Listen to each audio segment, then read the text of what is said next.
अगर आपको लगता है कि स्कोडा ने स्लाविया का सिर्फ बम्पर और लाइट्स चेंज करके इसे फेसलिफ्ट बोल दिया है तो रुक जाओ, क्योंकि इस बार स्कोडा ने स्लाविया में एक ऐसा चेंज किया है जो पेपर पर छोटा लगता है लेकिन डेली ड्राइविंग में एक्चुअली बड़ा डिफरेंस क्रिएट कर सकता है। और सबसे इंटरेस्टिंग बात, स्कोडा ने स्लाविया को एसयूवी बनाने की कोशिश नहीं की, उसने वही चीज इंप्रूव की है जिसकी वजह से स्लाविया ऑलरेडी डिफरेंट थी। सबसे पहले डिजाइन, नई स्लाविया का फ्रंट अब शार्पर है, revised grill, updated LED lightning, redesign bumper और नए अलॉय व्हील्स। रियर में भी लाइटनिंग ट्रीटमेंट अपडेट हुआ है, लेकिन ऑनेस्टली अगर सिर्फ लुक्स देखोगे तो ये कोई रेवोल्यूशनरी फेसलिफ्ट नहीं है।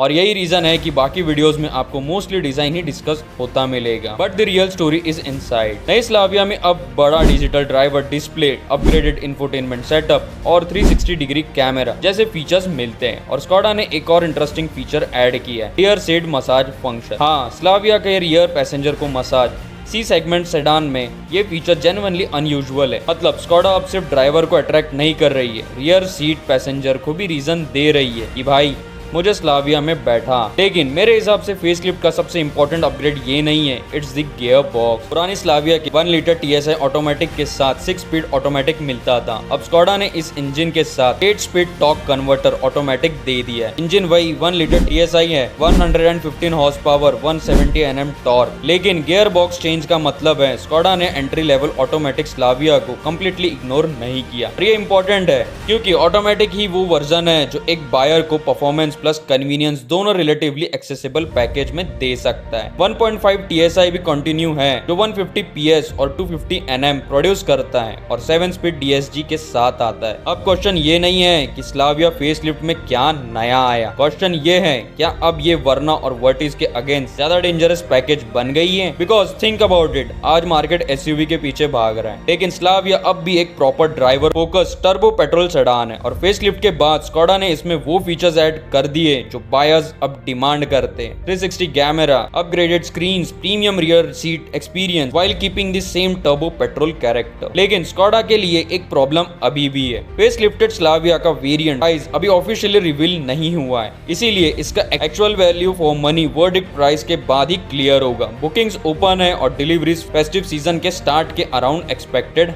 है। तो ऑनेस्टली स्लाविया फेसलिफ्ट को देखकर मुझे लगता है स्कोडा ने कार को बदलने की कोशिश नहीं की, उसने स्लाविया की वीकनेस को पैच करने की कोशिश की है। और अगर प्राइसिंग एग्रेसिव रही तो ये सेडान मार्केट में सिर्फ कमबैक नहीं करेगी, SUV बायर्स को भी एक बार सोचने पर मजबूर कर सकती है। आप स्लाविया लोगे या SUV, कमेंट में बताओ।